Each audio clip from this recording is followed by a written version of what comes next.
네.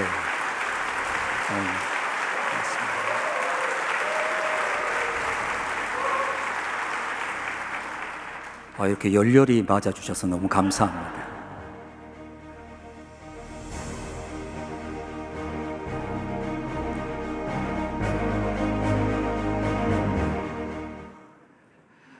끝났습니다. 제주에 오신 여러분 너무나 환영합니다. 우리 제주말로 오젠헌한 폭삭 소가수다. 네, 그 말이 오시느라 수고 많았습니다 라는 제주 말이고요. 여러분들이 얼마나 기도를 많이 하셨는지 태풍이 올라온다 그래서 아예 비를 다 걷어가 버려 가지고 날씨가 너무 좋아서 감리교 기도 세다 이러고 있습니다. 저는 육지것이 제주에서 목회를 하고 있고요. 감리교 교단이 아닌 장로교단 것이 오늘 강의를 하려고 나왔습니다. 마음을 열고 들어주시면 감사하겠습니다. 우리 화면을 넘겨주시면 여기 앞에 제가 좀 볼 수 있도록 제한된 시간이지만 제가 여러분과 함께 나누고 싶은 주제가 세 가지인데요. 이렇게 자주 만날 기회가 없으니까 조금은 압축해서 빠르게 갈 테니까 마음의 안전벨트 메고 떨어지지 말고 빨리 따라오시기 바랍니다. 첫 번째 주제는 제주는 왜 국제 선교 도시인가?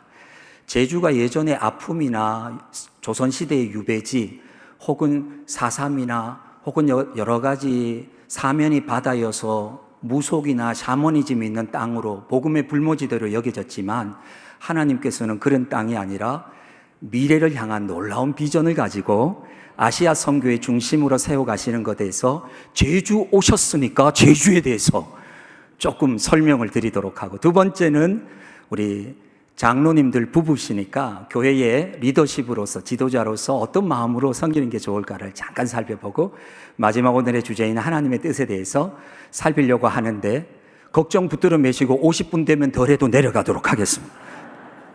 다음 화면을 보여주시면, 자, 한라산에 철쭉꽃이 피어있는 아주 아름다운 모습입니다. 한라라는 말은 오셨으니까 아시면 좋겠습니다. 은하수 한자에 잡을 라자, 은하수가 손에 잡힐 만큼 높고 맑은 산이다, 그런 뜻이죠. 이제 어디 가시면 여러분 이렇게 이야기하죠. 은하수, 저 한라산 뜻 알아? 은하수를 손에 잡을 만큼 높은 산이요, 이렇게 말씀하시면 됩니다. 탐나라는 것을 많이 쓰는데요, 삼국시대와 고려 말까지 제주는 탐나국이라고 하는 독자적인, 고려 말에 중앙에 복속되기 전에는 해상무역을 했던 나라였고요. 탐나라는 말의 뜻은 머나먼 섬나라라고 하는 어원을 갖고 있습니다.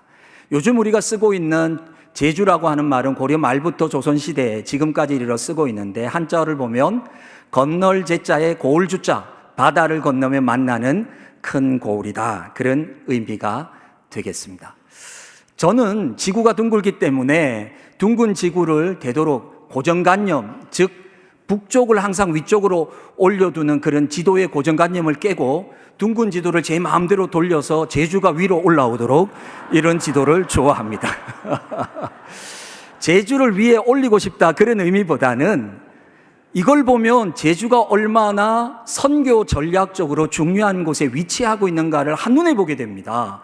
동쪽으로 보면 태평양 건너 미국과 태평양 바다를 건너는 세계적인 웅대한 꿈을 갖고 있고요, 남쪽으로는 일본이라고 하는 너무너무 중요한 선교 전략의 나라를 가까이 하고 있고, 서쪽으로 보면 중국이 있습니다. 이 중국 교회가 지금 상당히 어려움을 겪고 있지만 여러분, 중국 교회에 잠재력이 있는데 그것은 뭐냐면 힌두권, 무슬림권, 이슬람권, 그리고 불교권, 공산권에 다 갈 수 있는 소수 민족들이 엄청 많아서 하나님이 언젠가 지금의 중국교회의 탄압과 핍박을 통해서 순결하게 하신 다음에 아시아의 가장 중요한 나라 한국을 통해서 중국교회를 깨우시고 거기서 또 복음이 뻗어나갈 수 있도록 하시는 놀라운 일을 하실 거라고 믿습니다.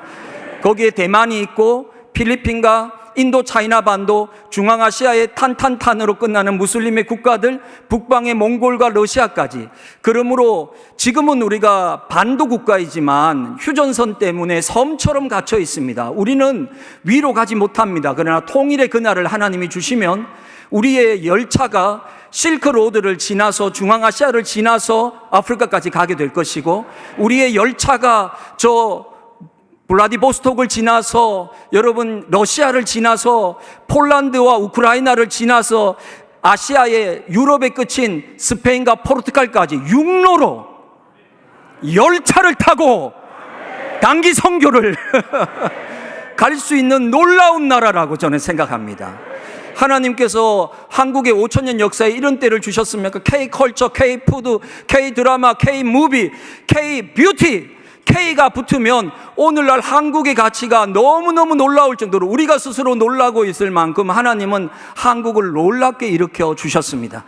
전쟁의 잿더미에서 산업화를 이루고 민주화를 이루고 이제는 정말 놀라운 선진국이 되고 영적인 부흥을 바라보는 아시아에서 마을마다 고을마다 십자가가 있는 교회가 있는 이런 기막힌 나라로 하나님이 복을 주시고 만들어 주신 줄로 믿는 것이죠.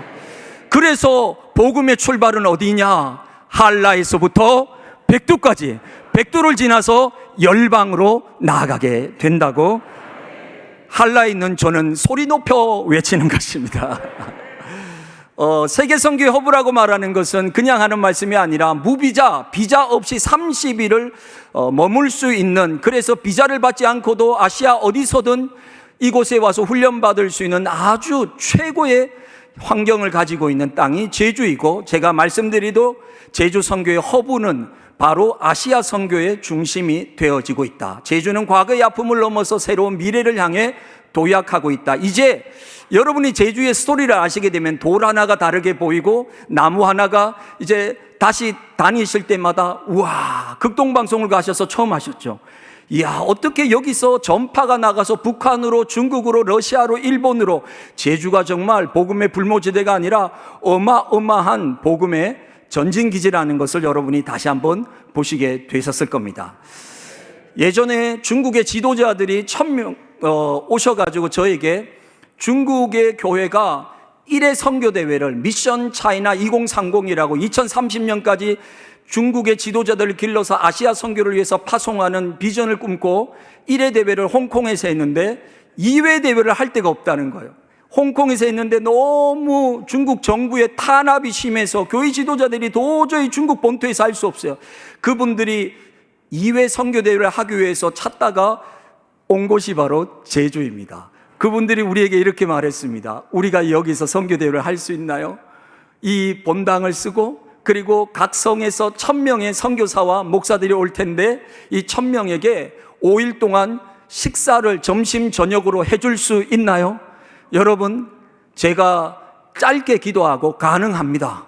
왜냐하면요, 제주는 이미 아시아 선교의 허브로 하나님이 사용하시기로 작정하셨기 때문에 하나님이 하시는 일에 저는 응답하고, 그리고 이 장소를 너무 잘 쓰셨는데요, 잠깐 영상으로 어떻게 중국 교회가 전략적으로 또 밤에는 얼마나 뜨겁게 기도하면서 이 제주라는 곳에서 세계 선교를 향한 꿈을 꿨는지 그 영상을 잠깐 보시겠습니다.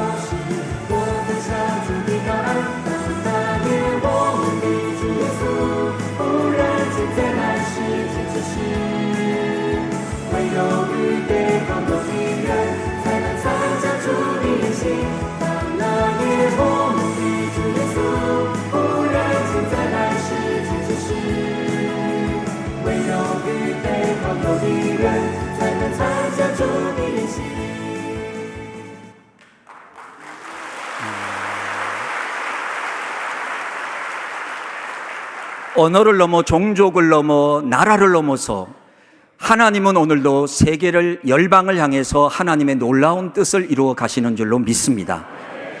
우리가 살고 있는 도시, 여러분이 각자 전국에서 오셨는데 여러분이 서 있는 도시가 하나님에게 쓰임받는 꿈을 꾼다면 그 교회와 그곳을 하나님은 사용하실 거라고 저는 확신합니다.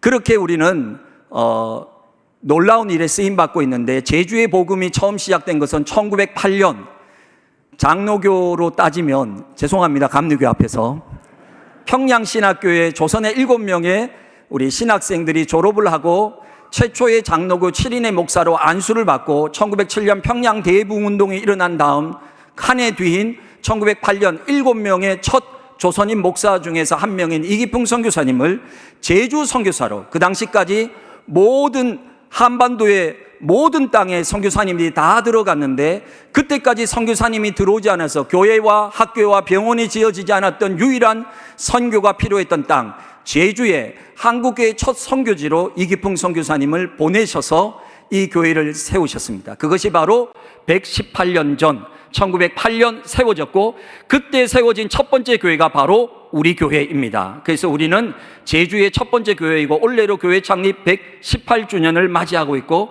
저는 교회 창립 100주년이 될 때 부임해서 17년째 이곳에서 담임 목회를 하고 있습니다. 네. 감리교 장로님 부부 여러분, 항상 박수로 격려해 주셔서 감사합니다.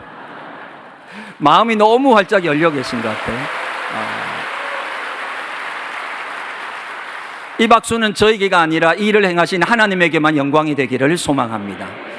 이기풍 선교사님이 오신 후에 이제 그 복음의 불모지되었던 황폐했던 땅, 사람들이 돌을 던지고 야소를 믿으라 하면, 예수님을 믿으라고 하면 차라리 죽으라고 말하던 그 섬의 그 타지의 어려움 속에서 드디어 지금은 초교파적으로 500개의 교회가 서 있는 놀라운 역사를 하나님은 행하셨습니다. 그리고 바로 8년 전 캠퍼스 선교단체인 CCC가 우리 제주와 함께 이곳에서 바로 대학 캠퍼스 선교단체와 지역교회가 함께 연합해서 함께 영적인 연합을 이루어서 그 땅을 변화시키는 민족 복음화를 위한 행사를 했는데, 그것이 바로 엑스플로 2018이라고 하는 제주 선교 110주년에 일어났고 CCC 창립 60주년에 있었던 놀라운 선교 대회가 있었습니다. 그것은 새별 오름이라고 하는 아주 아름다운 오름, 산을 뒤에 두고 있었던 젊은이들과 제주 교회들의 세대를 뛰어넘은 영적인, 오직 예수님이 제주를 다스리신다라고 하는 선교 대회였는데요. 어떤 건지 궁금하실 것 같아서 영상으로 잠깐 보고 계속 이어가도록 하겠습니다.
교회가 어렵다고요?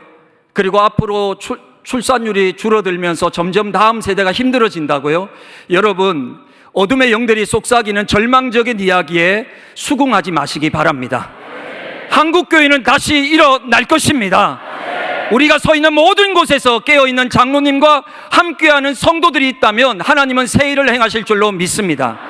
안 된다는 이야기에 수긍할 필요가 없습니다. 하나님은 언제나 가장 어두운 시절에 새 일을 행하셨고, 우리는 이 선교를 통해서 하나님이 하시는 놀라운 일들을 보았습니다. 오늘의 시간 관계상 다 말할 수 없지만 놀라운 비하인드의 스토리가 있습니다. 하나님만이 하실 수 있는, 저 새별 오름에서 안개가 자욱하게 껴서 한치 앞을 볼 수 없어서 도저히 선교대회가 진행할 수 없을 때 시작됐네, 찬양이 시작되면 안개가 거짓말처럼 싹 거쳐지면서 맑아지고 그 예배를 드리면서 감격했던 그 순간은 하나님이 아니시면 누구도 알 수 없는 그 놀라운 일들을 경험했던 모든 2만 3만의 예배자들은 감격할 수밖에 없었습니다. 하나님의 살아계심을 언제나 우리 눈으로 확인할 수 있는 놀라운 임재가 그 가운데 있었기 때문입니다. 앞으로 2년 뒤, 우리가 8년 전 이 대회를 한 후에 CCC는 다시 우리와 함께 이렇게 하기로 했습니다. 10주년을 맞이해서 새로운 선교 대회를 하자고 했습니다. 그것은 트리플 A를 주제로 하고 있는데, 아시아와 아프리카와 라틴 아메리카. 예전에 영국과 미국 서구권이 선교를 주도해 왔다면 이제는 한국의 선교사와, 그리고 무엇보다도 아시아 지역에서, 또 아프리카에서, 특히 라틴 아메리카 브라질 같은 나라에서 이제는 더 많은 선교사들이 일어나고 있는 새로운 선교의 시대를 맞이하고 있는데, 그 청년들이 제주로 몰려오는 2028 지저스 미션 2년 뒤입니다. 제가 여러분에게 소개하는 것은 여러분이 생각날 때 기도해 달라는 거예요. 제주에서 하는데 라고 생각하시는 것이 아니라, 제주에서 하는 일이 곧 한국에서 하는 일이고, 그 일이 곧 하나님의 역사라고 하는 것이죠. 그래서 그 일을 우리가 꿈꾸면서 2년 뒤에 있을 제주로 몰려올 수많은 세계 곳곳에서, 대륙에서 오는 청년들과 함께 선교대회를 꿈꿈으로써 제주가 복음의 불모지대, 아픔의 땅이 아니라는 완전한 전환점, 이제 이곳을 하나님이 얼마나 놀랍게 사용하시는지를 보려고 합니다. 이제 여러분이 보게 될 마지막 영상일 수 있습니다. 2028 지저스 미션 대회 영상을 잠깐 보시겠습니다.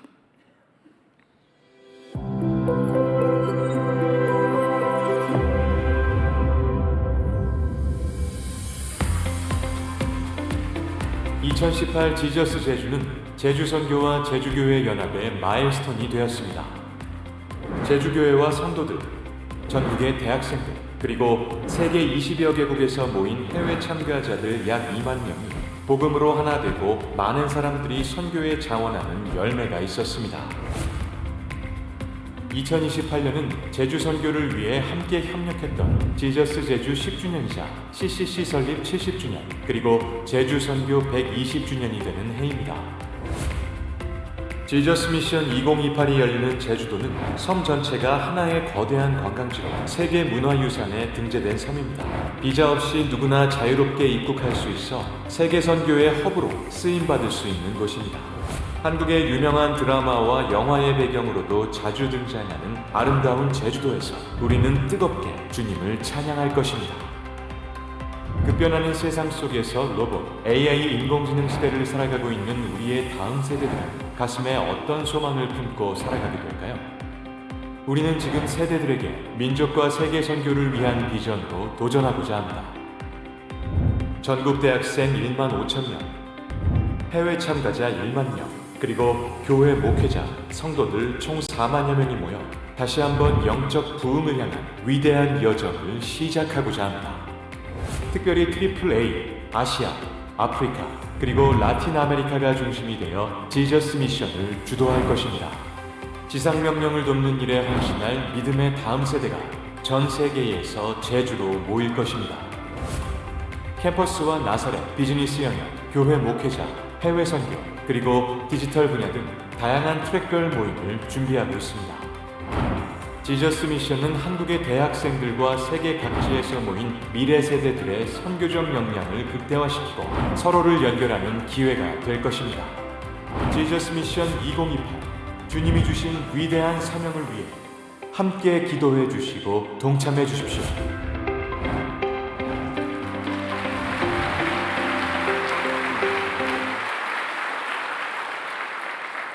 요즘 대학생들을 보면, 요즘의 젊은 세대를 보면 걱정되시지 않습니까? 우리 때는 아무것도 없어도 맨손에서 바닥에서부터 시작해서 모든 것을 헤쳐나왔는데 이제는 다 갖춰져 있어도 아이들이 할 수 있는 게 없다라고 혹시 생각하십니까?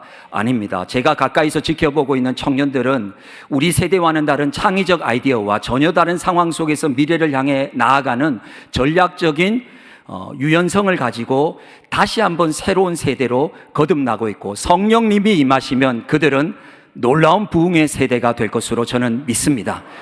우리 장로님들, 권사님들, 집사님들, 젊은 세대를 그리스도 안에서 믿어 주십시오.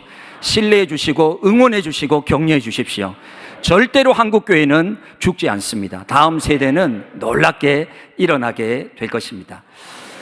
이제 저는 두 번째 주제인 교회 지도자의 사명 가운데서 우리가 어떻게 세상과 교회 안에서 소통해야 될 것인가에 대해서 이야기를 나누고 싶습니다. 여러분, 혹시 이 두 분이 누군지 아십니까? 잘 아시죠? 네, 이병철 회장과 이건희 회장입니다. 지금의 삼성을 세계 초인류 기업으로 세운 놀라운 기업인들입니다. 이들의 여러 가지 탁월한 점이 있겠지만 더 놀라운 것은 반도체라고 하는 지금 세계 산업의 AI의 중심에 있는 이 모든 비즈니스를 이미 수십 년 전에 간파하고 이것을 다 알지는 못했을지라도 이것을 준비하는, 지금의 한국을 만들 만한 기반을 만든 기업인들이었지요. 그런데 이병철 회장은 마지막 암으로 투병하다가 죽음을 맞이하게 됩니다. 삼성의 창업주인 이병철 회장님이 필경사를 통해서 마지막 죽음의 그림자가 다가왔을 때, 이제 내가 더 이상 살아나기 어렵겠구나. 그때 그가 천주교의 신부님에게, 자기 형님이 천주교에 귀했기 때문에 평소에 궁금했던 인생의 근본적인 질문 24가지를 불러주고 필경사가 써서 전해줬는데, 그 대답을 듣기 전에 그는 안타깝게도 세상을 떠났습니다. 그 질문들은 바로 이렇게 필경사가 24가지의 질문으로 써서 남아있는데, 그 중에 하나는 첫 번째, 신의 존재를 어떻게 증명할 수 있나? 신은 왜 자신의 존재를 똑똑히 드러내 보이지 않는가? 신이 인간을 사랑했다면 왜 고통과 불행과 죽음을 주었는가? 예수는 우리의 죄를 대신 속죄하기 위해 죽었다는데 우리의 죄란 무엇인가? 왜 우리로 하여금 죄를 짓게 내버려 두었는가? 성경은 어떻게 만들어졌는가? 그것이 하나님의 말씀이라는 것을 어떻게 증명할 수 있나? 인간이 죽은 후에 영혼은 죽지 않고 천국이나 지옥으로 간다는 것을 어떻게 믿을 수 있나? 지구의 종말은 오는가? 그리고 기독교를 믿지 않고는 천국에 갈 수 없는가? 무종교인, 무신론자, 타종교인 중에도 착한 이들이 많은데 이들은 어디로 가는가?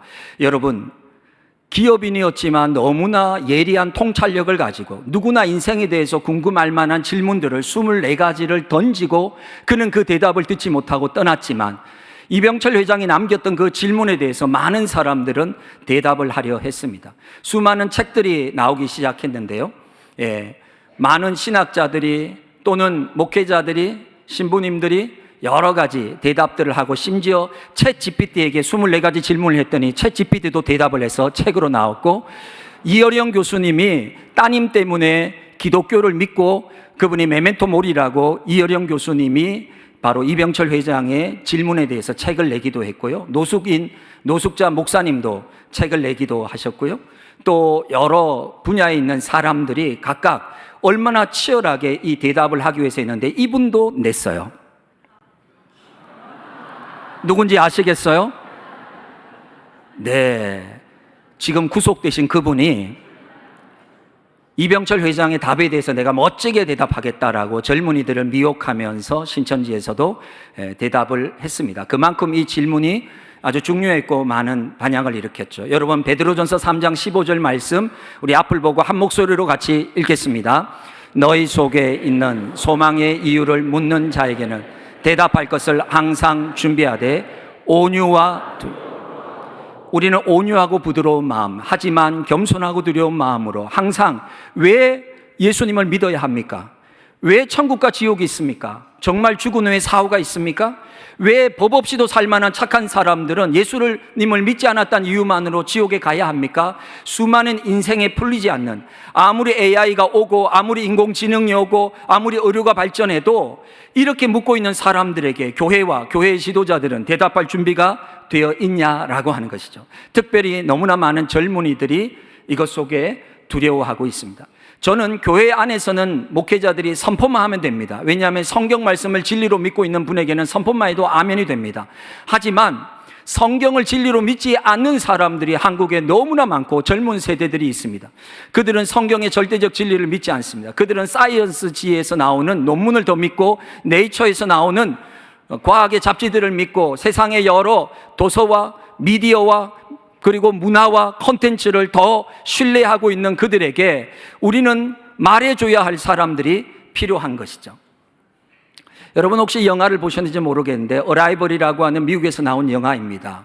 이 영화는 감독이 드니 빌레브라고 하는 감독인데, 이 영화를 만드는 가설은 사피오 워프라고 하는 가설인데요, 그 가설의 핵심은 뭐냐면 언어가 삶을 지배한다라고 하는 것입니다.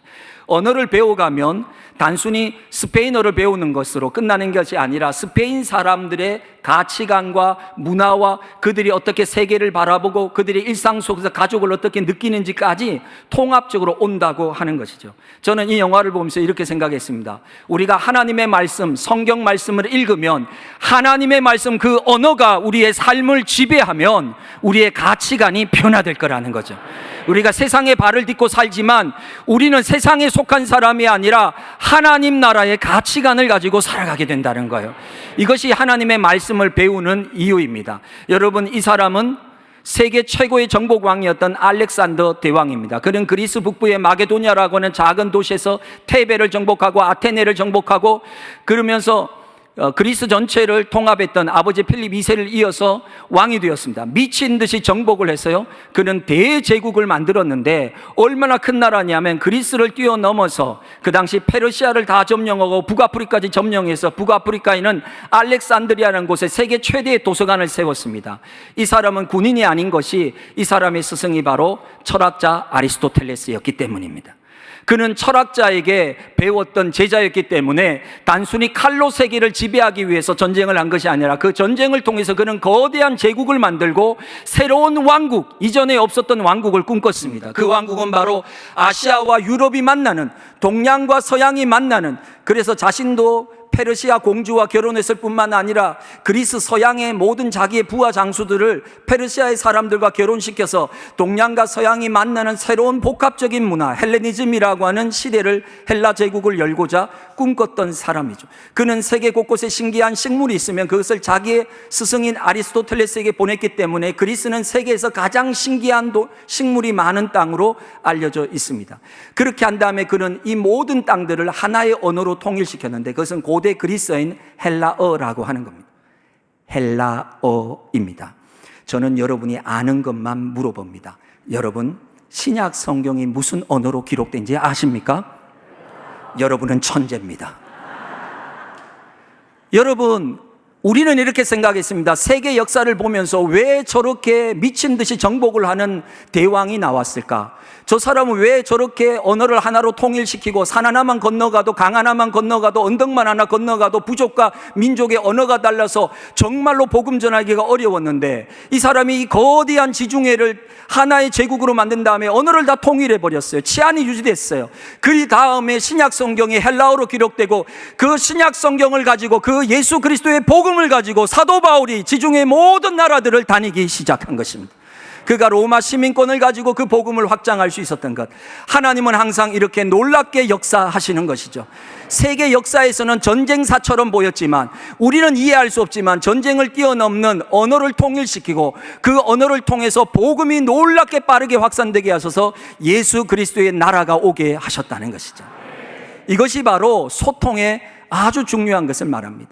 예수님은 오셔서 농부들의 언어로 이야기해 주셨습니다. 그 하늘나라는 너무 차원이 높기 때문에 농부들은 그것을 알 수 없으니까 씨 뿌리는 비유를 해 주셨습니다.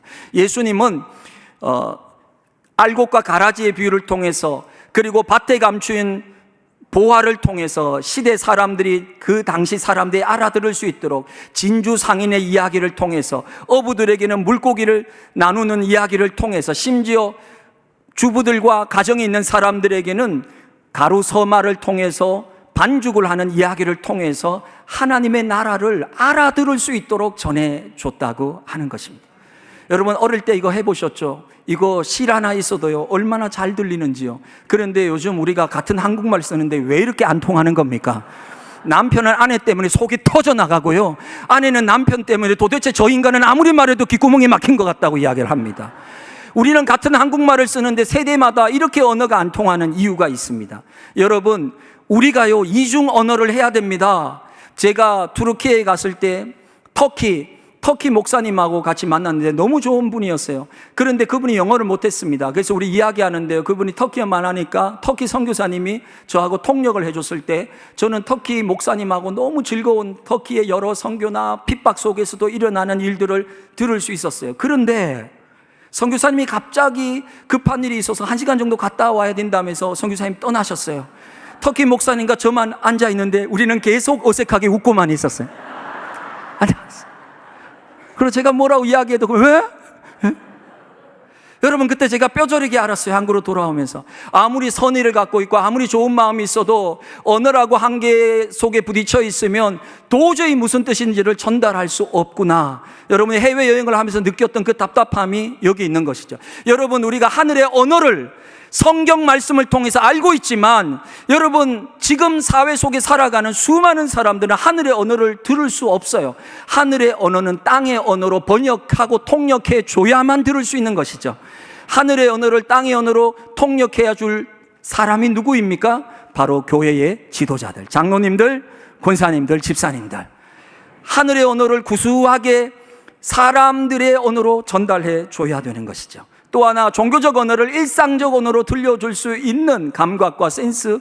그러니까 우리는 종교적 언어에 대한 감각과 일상적 언어를 이해해야 되죠. 복음의 메시지를 오늘 이 시대의 언어인 문화의 콘텐츠로 만들어서 드라마를 통해서 영화를 통해서 왜 하나님이 이유 없이 한류를 일으키겠습니까? 저는 아무리 봐도 너무너무 놀라운데 이제는 남미뿐만 아니라 아시아뿐만 아니라 유럽에서도 막 BTS, 블랙핑크 난리가 나는 거예요.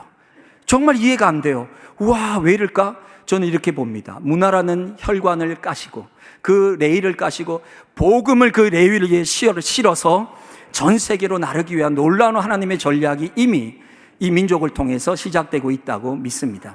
복음의 통역자인 바울은 가말리엘 학파였고 헬라어를 했고 로마 시민권자를 갖고 있었기 때문에 그는 그 시대의 이방인의 사도로 충분히 그 시대에 맞는 복음을 전할 수 있는 사람이었습니다. 1517년 종교개혁자인 마르틴 루터는 종교개혁을 시작하자마자 처음 한 것이 라틴어로 되어 있는 성경을 독일어로 번역함으로써 독일 사람들이 비로소 성경을 읽고 이해할 수 있도록 만들었다고 하는 것이죠. 영국에서 복음주의가 퇴조해 가고 있을 때 C.S. 루이스는 사람들의 지식인들과 영국인들의 눈높이에서 가장 잘 알 수 있는 많은 것들을 했고 어린아이들까지 이해할 수 있도록 나니아 연대기를 통해서 영화로도 만들어질 만큼 복음을 말했고 C.S. 루이스가 라디오 방송을 하면 영국의 교통량이 줄어들었다고 할 정도로 C.S. 루이스는 사람들에게 알아들을 수 있는 복음의 이야기를 들려주었다고 하는 것이죠. 뉴욕에 쓰던 팀 켈러 목사님은 뉴욕에 있는 젊은 세대에게 말해준 거예요. 여러분 자녀들하고 이야기하면 답답하지 않으십니까?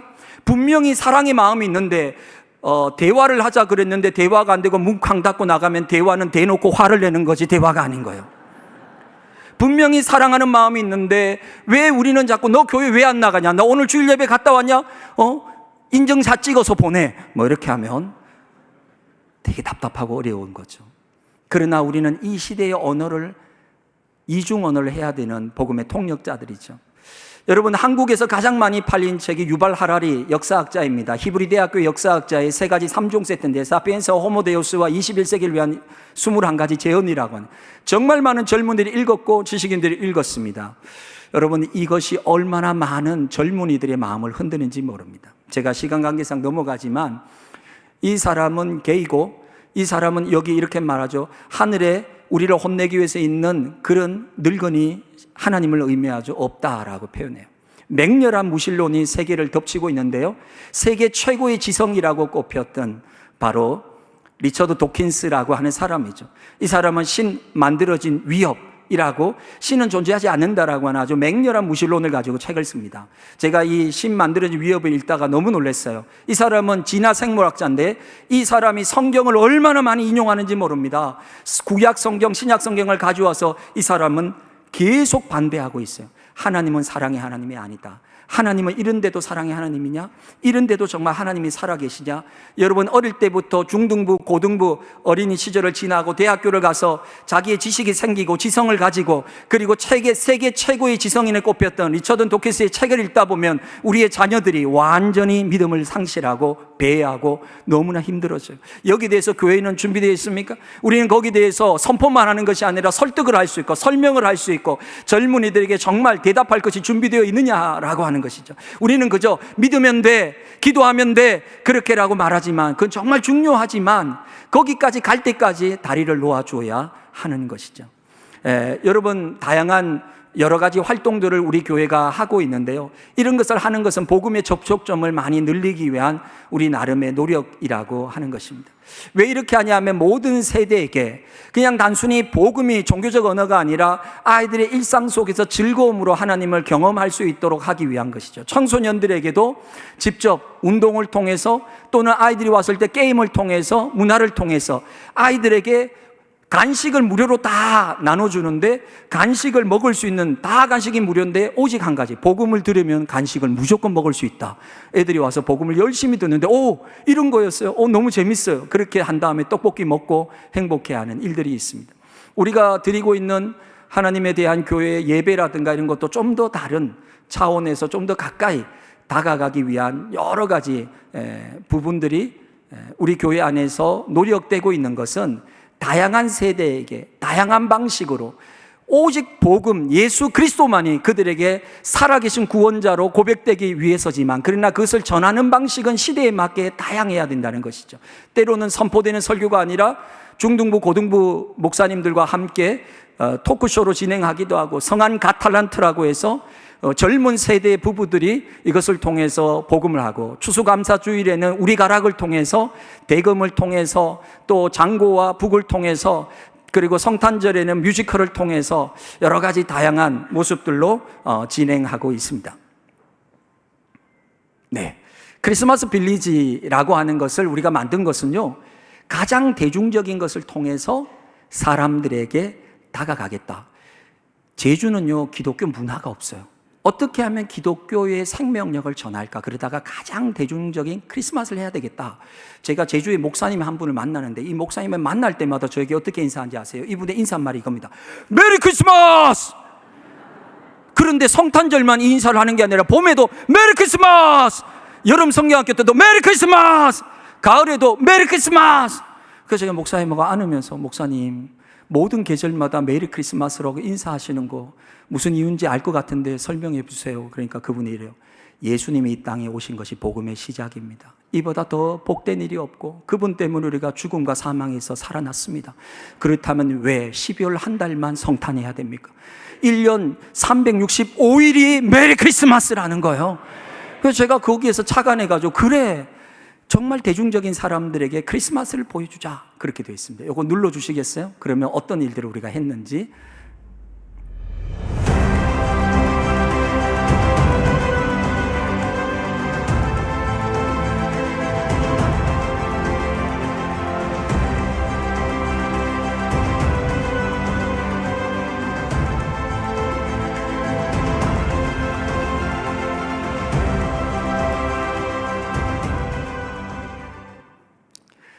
우리가 이렇게 교회 마당을 꾸미고 한 것은요, 그냥 사진 찍기 좋은 핫플레이스를 만들기 위해서가 아닙니다. 처음에는 이런 것 때문에 점점 크리스마스의 분위기가 없어지는 곳에 오겠지만, 이곳에 왔다가 그들이 진짜 성탄의 스토리를 들으라는 거예요. 가장 높은 곳에서 가장 낮은 마국간에 오신, 말씀이 육신이 되셔서 이곳에 오신, 사람이 되어서 사셨고 사람의 모든 죄를 짊어지시고 십자가와 부활까지 가셨던 그분의 복음의 메시지를 전하기 위해서 우리는 가장 대중적인 데서부터 시작하기로 생각한 것이죠. 네, 이렇게 진행들이 됐고요. 그래서 처음에는 많은 사람들이 호기심에서 트리가 있고 여러 가지가 있으니까 와서 사진을 찍기 시작했어요. 우리 교회 앞에 추수감사절이 지나면 니팅을 해서 다 짜가지고 가로수에다가 옷을 쫙 입혔습니다. 니팅 부대 200명을 모집해서 6개월 동안 열심히 짰습니다. 그리고 나무에게 옷을 다 입혔어요. 그러자 12월이 되니까 갑자기 우리 교회 길에 차를 타고 딱 들어서면 사람들이 분위기가 바뀌었네. 이게 뭐야? 왜 나무가 무슨 옷을 입고 있어? 하다가 사람들이 느낍니다. 크리스마스구나. 성탄이 왔구나. 그러면서 이 도로를 지나가는 모든 차들이, 제주 시민들이, 도민들이 그렇게 깨닫기 시작했죠. 성도들이 이것을 나무에 하나씩 입히면서, 그리고 여러 가지 프로그램들을 하면서 우리 교회에서 시작된 이것들이 다른 제주의 교회들로 확산되고 시작했습니다. 어린이들이 참여하고 외국인들이 와서 참여하고 가족들이 참여하는 다양한 성탄의 프로그램을 했어요. 네, 이거 음량이 있는데, 요거는 뭐냐면 도슨트라고 해서 아까 화려했던 조명만이 아니라 아이가 해설사가 나오는데, 저 아이가 해설사 중에서 가장 인기가 많았던 아이입니다. 성인보다도 초등학생이 여러분, 예수님이 이 땅에 오셔서 이곳에 이렇게 하니까 막 어린이와 부모님들이 엄청 많았어요. 뭘 했으냐면 예수님이 이 땅에 오신 이야기를 다 1번부터 쭉 해서 들려줬죠. 그리고 버스에는 예수님의 생일 축하, 해피 버스데이, 예수님 생일 축하드려요, 그런 것들을 광고했고요. 교회 안에서는 다양한 문화 행사를 통해서 좀 더 복음이 익숙하지 않은 새 가족과 사람들에게 어떻게 하면 복음을 조금 문화적인 것으로, 그러나 복음의 본질은 아주 리얼하고 그리고 타협하지 않고 십자가의 복음, 부활의 복음으로 뮤지컬을 녹음하고 작사 작곡하고, 그러면서 다양한 사람들에게 문화를 통해서 복음을 전하는 일들을 해오고 있습니다. 어린이들에게는 어린이 뮤지컬을 통해서, 이게 바로 이기풍 목사님이 다시 21세기 우리 교회에 온다면 어떻게 하실까 하고, 저분이 지금 복음의 불시착으로 여기 와 있는 뮤지컬을 하고 있는 것이죠. 여러 가지 문화 선교팀을 통해서, 그리고 지금 얼마 전에 자생적으로 교사와 학부모들이 인형극단을 만들었어요. 그래서 인형극을 하기 시작했는데, 여러분, 아이들이 유튜브와 그리고 전부 인터넷만 하느라고 안 볼 것 같죠. 아이들이 어린이에요. 인형극을 하니까 얼마나 집중하는지 손 들고 아이들이 정말 많이 모이게 됩니다. 그 인형극단이 교회에서 시작했지만 교회 울타리를 넘어서 지금 어디로 가느냐? 지금 초등학교에 초청을 받기 시작했어요. 그래서 초등학교에 가서 거기에서 예수님이라는 직접적인 표현을 하지 않지만 예수님의 메시지, 복음의 메시지가 있는, 정말 아이가 치유되고 회복되는 이 놀라운 일들을 이제 계속적으로 하고 있습니다. 제가 마지막 이야기만 하고, 사실 주제가 하나님의 뜻인데 이것은 다음에 제주대에 오셨을 때 제가 할 걸 남겨둬야 다음에 또 세워줄 것 같아서 농담이고요. 하나님의 뜻은 너무나 분명합니다. 항상 기뻐하라, 쉬지 말고 기도하라, 범사에 감사하라. 이것이 그리스도 예수 안에서 너희를 향하신 하나님의 뜻이니라. 하나님은 이것이냐 저것이냐, 이 사람이냐 저 사람이냐, 이 투자자냐 저 투자자냐, 이 사업이냐 저 사업이냐, 이 도시냐 저 도시냐, 우리는 자꾸만 무언가 정답을 찾으려고 하지만 하나님은 우리에게 태도를 원하신다는 것입니다. 이해되지 않아도 기뻐하고, 알 수 없는 상황에도 기도하고, 감사할 수 없을 때도 감사하는 마음의 태도를 갖고 있다면 하나님은 하나님의 뜻 안에서 우리를 인도하시고 마침내 그 뜻 안에서 우리를 사용하실 것입니다. 제 마지막 이야기는 이것입니다. 제가 우리 교회 부임했을 때 17년 전, 우리 교회가 이곳에 건축을 하고 올라와서 얼마 되지 않았을 때였습니다. 한 작은 교회에 가서 부흥 집회를 인도하고 왔는데요, 그 교회가 너무 사정이 어려웠어요. 많은 부채를 갖고 있고, 목사님은 사례를 받지 못할 만큼 힘들고, 우리 교단하고 다른 교단이었습니다. 그것을 알고 돌아올 때 마음이 무거웠습니다. 근데 그 교회는 우리가 지금 이 새 예배당을 지었는데 옛날 예배당을 물려받은 교회였고, 우리에게 2억을 갚아야 할 교회였어요. 예배당과 땅값으로. 근데 하나님이 이런 마음을 주셨어요. 희년이라고 하는 마음을 주셨어요. 희년이 뭡니까? 종을 풀어주고 부채를 탕감하는 것, 부채 탕감이라고 하는 마음을 주셨어요. 그래서 희년을 시행해야 되겠다. 그리고 당의 서기 장로님하고 의논을 했어요. 제가 온 지 얼마 안 됐으니까, 장로님, 우리가 그 교회 2억 받을 게 있죠. 그렇습니다. 우리가 그 2억을 안 받으면 어떨까요? 당회 때 제가 의논하고자 합니다. 그러니까 우리 장로님이 저희 손을 꼭 잡고 하나님, 목사님 우리 코가 석자입니다. 이렇게 이야기합니다. 왜냐하면 우리가 그때 건축이 되고 아직 건축 부채가 남아 있었는데 그렇게 큰 건 아니지만 100억 정도가 남아 있었습니다. 우리가 100억이 부채로 있는데 지금 2억을 받았으라도 이자 갚는데 보태야지, 원금을 고사하고라도. 근데 지금 2억을 탕감하자는 이 철없는 목사가 장로님께 말하니 장로님이 기가 찬 겁니다. 상식적으로 현실적으로 말이 안 되는 이야기를 하는 겁니다. 자, 그런데요, 기도만 하면 하나님이 계속 희년, 부채, 탕감 이 마음을 주시는 거예요. 그래서 그 다음 당회 때 서기 장로님 옆에 계신데 당회를 하고 마지막 끝날 때 제가 장로님 손을 잡고 작게 말해요. 장로님 미안합니다. 양해해 주세요. 그리고 제가 마음에 있는 거를 그냥 했어요. 장로님들 그 교회에 2억이 있는데 제가 그 교회 집회 갔다 오고 이런 마음이 있는데 탕감하면 좋겠습니다. 여러분, 얼음물을 끼얹었다는 그 분위기를 저는 현실로 봤습니다. 정말로 한참 있다가 선임 장로님이 목사님 기도하시고 고민하시면서 어렵게 내놓으신 거라 참 조심스럽지만 사실은 우리가 100억의 부채를 갖고 있는 터라 교회 예산의 절반 이상을 지금 원금과 이자를 갚는데 갖고 있어서 버티기도 힘든데 그 2억을 탕감하자는 것이 우리에게는 너무 큰 심리적인 부담입니다.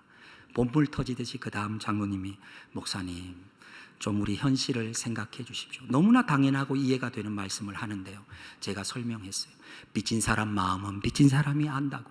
그 교회 2억은 우리 교회 200억보다 더 큽니다. 우리가 그거 해줘야지. 그리고요, 우리가 상식적인 일만 하면 무슨 교회입니까? 정말 말도 안 되는 하나님의 역사가 때로는 우리에게는 비현실적이처럼 보일지라도 하나님이 감동 줄 때 우리 앞으로 한번 나가봐야 되지 않겠습니까? 제가 그렇게 이야기하는데요, 여러분 아멘 하신 것처럼 10분, 15분 이렇게 이야기하다 보니까 우리 장로님들 마음이 움직였었어요. 마지막 장로님 한 분이 농담하고요, 그리고 다 안 받기로 결의했어요. 뭐라고 농담하셨냐면 어차피 못 받을 것 같은데 인심이나 크게 씁시다. 그리고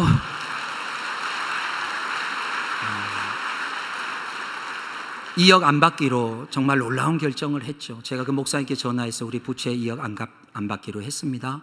그 목사님 정말입니까? 정말. 그래서 그 교회 중직자들에게 말했더니만 그분들이 너무 기뻐서 희망을 보고 이 부채가 없어지는 것에 대해서 용기를 얻고 떡을 해다가 우리 교회에 보내가지고 주일날 우리 떡을 성도들이 나눠 먹었는데 부채떡 먹어보셨습니까? 이야, 정말 놀라운 일이죠. 그리고 2주 뒤에 우리 재정부 장로님이 제 사무실로 달려왔는데 저는 사실 기도가 됐어요. 제가 젊은 목사가 철없이 현실도 모르고 이렇게 하자고 고집 부렸는데 앞으로 만약에 교회 예산이 어려워지면 제가 무슨 낯으로 교회를 보겠습니까? 그런데 2주 뒤에 재정부 장로님이 달려오셔서 목사님 제가 알기로 재정을 맡고 우리 교회에서 헌금이 가장 많이 나왔습니다. 이렇게 해서 보니까 우리 권사님 한 분이 11조만 2억 이상을 한 거예요. 신제주의 토지를 팔면서 그분이 세금의 문제로 고민하고 있었는데 제가 세금을 정직하게 내라고 조언을 해드렸더니만 이분이 세금을 정직하게 내고 그 다음에 하나님이 이렇게 말씀하시대요.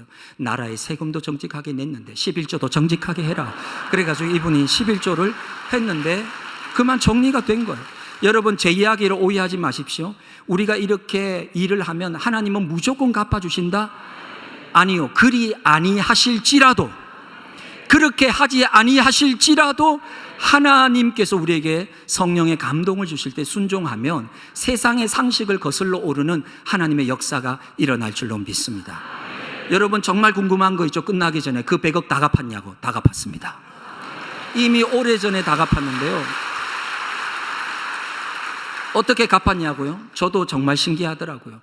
그렇게 우리가 일하고 하나님이 조금은 기쁘셨나 봐요. 우리 교회가 하는 일을 보고 너희들이 정말 이렇게 했구나, 얼마나 기쁘셨는지. 그때부터요, 이효리 씨가 TV에 나와서 제주도 와서 사세요, 이상순 씨하고 계속하죠. 연예인들이 세컨하우스 진다 그러죠. 전부 다 1년 살이 뭐 하면서 제주도로 사람들이 밀려오기 시작하는데요, 정말 감당이 안 되는데 세 가족에 한 주에 30명씩 밀려오기 시작하는데 우리가 입을 떨리면서 세상에 하나님이 작정하고 막 밀어 넣어주시는 것 같은 도저히 우리가 이해 안 되는 놀라운 폭발적인 성장이 막 흐름과 함께 제주도로 막 쏟아지는데 이게 무슨 일인가 싶은데 제가 앉아서 하나님 어째 이런 일이 일어났습니까 하니까 제 마음에 그런 거예요. 네가 너희들이 한 일을 내가 보았다. 너희가 이 순종한 것을 내가 기뻐한다.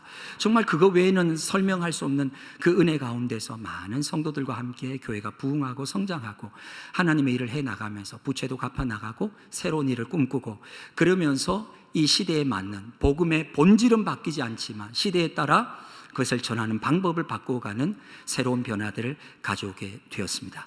감리교 장로님 부부 여러분, 남은 시간 성령님이 함께 하시고, 여러분, 우리 교회와 여러분의 교회를 비교하라고 말씀드린 것도 아니고, 우리가 조금이라도 자랑을 하고자 하는 마음이 조금도 없고, 오직 하나님이 하신 일만을 증거할 뿐이고, 믿음으로 나아간다면 놀라운 역사가 여러분이 서 있는 모든 곳에서 일어날 줄로 믿습니다.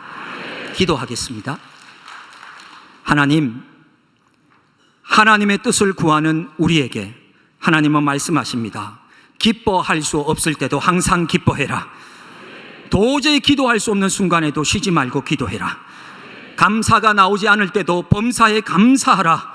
그렇다면 이해되지 않는 모든 상황을 뛰어넘어 이것이 하나님의 뜻을 이루는 것이고 하나님의 뜻에 참여하는 것임을 우리에게 도전해 주심에 감사합니다. 남은 모든 시간 동안 성령님 우리를 새롭게 하여 주시옵소서. 우리 주 예수 그리스도의 이름으로 감사하며 기도합니다. 아멘.